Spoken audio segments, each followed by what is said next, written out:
Last week, Scorpio new moon gave us some profound insights. And this week on Thursday, the 15th of November, we get the first testing point of those insights when we have our first quarter moon in humanitarian Aquarius. We are definitely dismantling walls and building bridges. Also this week, Warrior Mars is going to go out with a bang. He's leaving that very long stay that he had in Aquarius and diving into the deep but sometimes brooding waters of Pisces. Hi, I'm Judith Royal, archetypal astrologer, and this is your astrological weather forecast for November 12th through the 18th, 2018. And we start the week with the sun in Scorpio water and the moon in Capricorn on Monday. And in our lineup, the elements have really shifted now. So you can compare as we go along your sun sign and your moon sign by sign and element. But just for the beginning here, we now have 4 planets in fire coming this week. 3 in earth, 2 in air, and then 2 in water. So you can see how the energy has had such a big boost. And although a lot of people wish I would tell them that now things are calming down, that's really not the case. And what I say is, look, you want these intense changes, don't you? Look around at our world. We do not want this to stay the same. We want to keep building towards that connection of oneness with all of us and all of our minds being like-minded is a wonderful goal, right? Things really are getting better. Many of you have heard me refer to that wonderful book called Abundance, The Future is Better Than You Think. It really is. Just think of what we're being shown last week, and we'll be shown more this week. We've just celebrated, if you can use that word, the 100th anniversary of the end of World War I. And I'm not saying that to discount the tragedies and the deaths that we have here in 2018, but by comparison, it's almost mind-boggling how much better off we are and how much better we are at helping each other and our world. Because the World War I had a Holocaust all of its own. Did you know that over 7 million military deaths, close to 8 million military deaths, that's the estimate, and more than 35 million people died of the Spanish flu towards the end of that war, when the soldiers were inadvertently traveling, marching home, and spreading it globally. Let me give you an up close and personal. In 1 month, from October to November in 1918, some 2,021 people died in the city of San Francisco. 11,000 plus people died in the city of Philadelphia. Think how far we have come in preventing and curing diseases. And also, this past week, November 9th, was an anniversary of the Berlin Wall falling, which was in 1989. And the energy of that event is back, because the event itself is having its first Saturn return, which will be exact this December 20th. That's 2018. And so what is the archetype there is the lowering of our defenses, that is the fears that separate us, and joining with one another in love And by bridging gaps, we're rapidly doing that, right? So you know what happened when the Berlin Wall fell? That was like a flash mob event, and it happened in one day. This was not planned. But the people in a collective consciousness for freedom, for helping one another, took down that wall bit by bit in one day. So what is our wall of fear that we've maybe carried since childhood, et cetera, et cetera? I'm telling you that now the intensity with the celestial bodies helping us out, we can dissolve old fears, an ancient ancestry of them, in one day. But we cannot do it by ourselves. Really and truly, the call is for entering the arc of joy and love 2 by 2. We must help each other. We must ask for help. So, we've got the guy Mars, our warrior, who helps us with our action. And he's going to be going out of Aquarius this week, but going out with a bang. But remember, he's had this prolonged stay in Aquarius since May 15th. And now this week, he's going to dive into those mysteriously deep oceans of Pisces. This is going to be quite an event. That will be November 15th. And here Mars can be a bit brooding, maybe hang on to some resentments.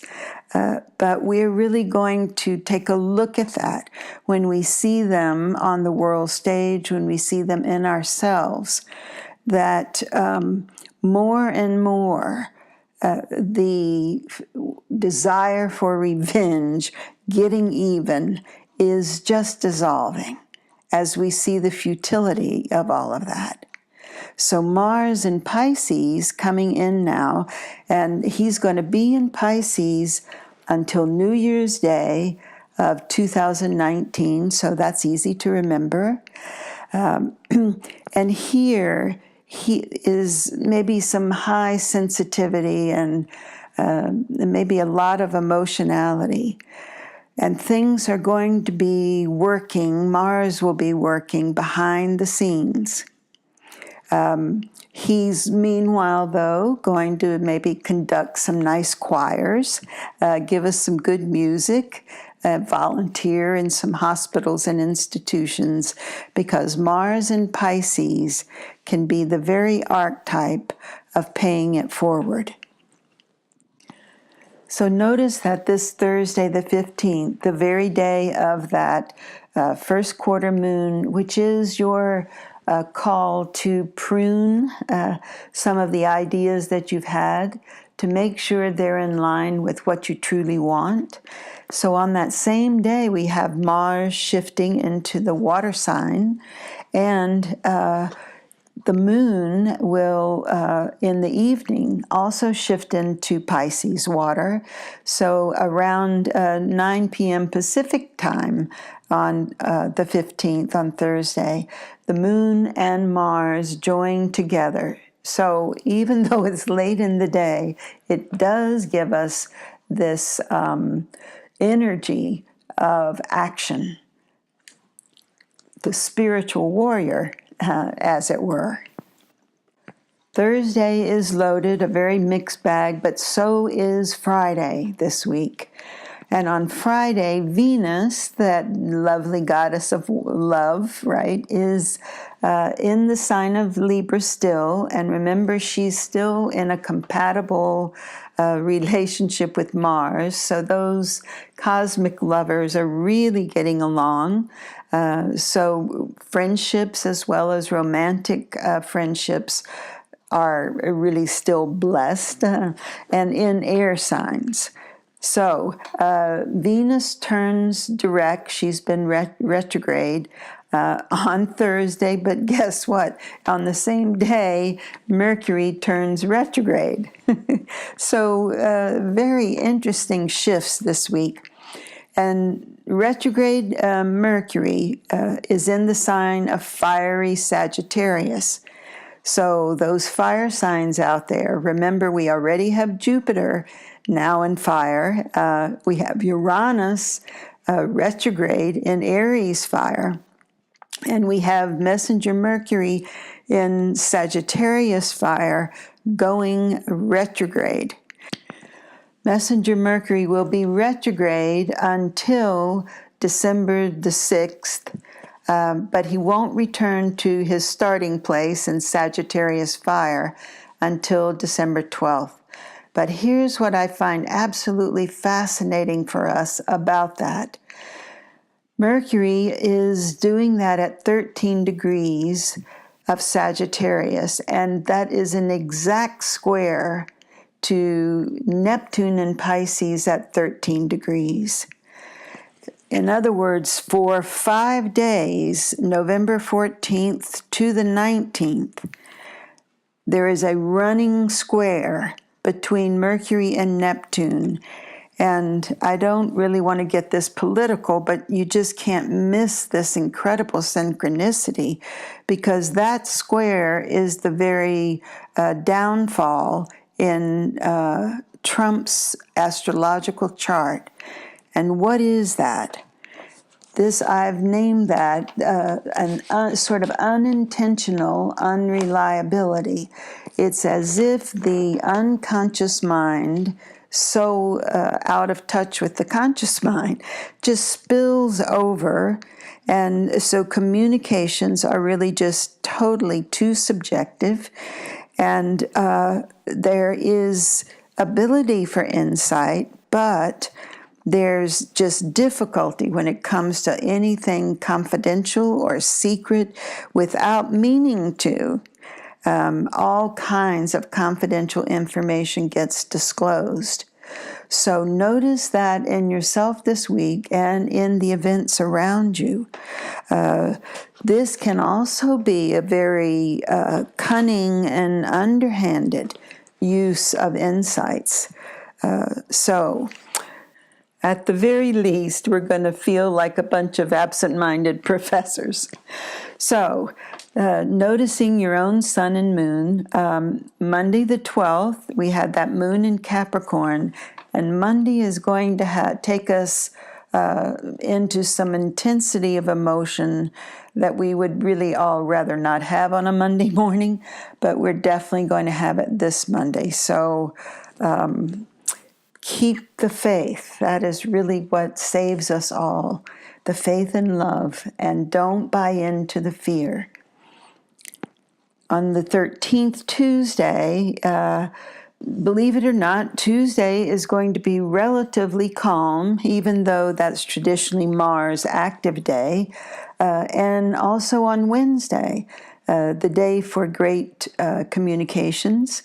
It's just got a little sextile, it's very friendly energy that day. I've already covered the big news of Thursday and Friday, so fasten your seatbelts for that.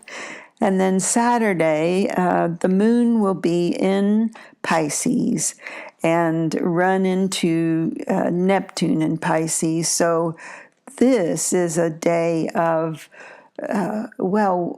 profound spiritual insights, but this is the day for you to really call up your spiritual warrior, the fierceness of the gods and goddesses, the archetypes that are in us and with us, in our mythology and our ancestry.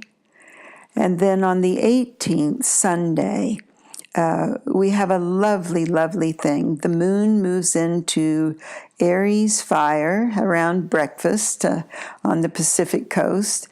And it is a sweet and fortunate day. We get a little bit in the evening of trying to be too serious, but just don't go there. We're dismantling our fears. by dissolving them in the light of day, just like darkness is dissolved when the sun rises. So, lots of good things, and on the road ahead, Thanksgiving is going to be wow. On the very day of Thanksgiving, the sun goes into Sagittarius. We'll meet up. Remember, Jupiter's there already. And we have the full moon in Gemini on Thanksgiving Day in the evening. So this is going to be lots of talking, lots of getting together, and I think some culmination of all of this energy. So share with your friends and family. Thanks for listening. That's all for now. I'll leave you with this from my hero, James Hillman. Just stop for a minute and you'll realize you're happy just being. I think it's the pursuit that screws up happiness. If we drop the pursuit, it's right here. It's right here in our laps and right in front of us. So, lots of love. Bye for now. If you'd like to go deeper into your own chart, email me at judith@judithroyal.com.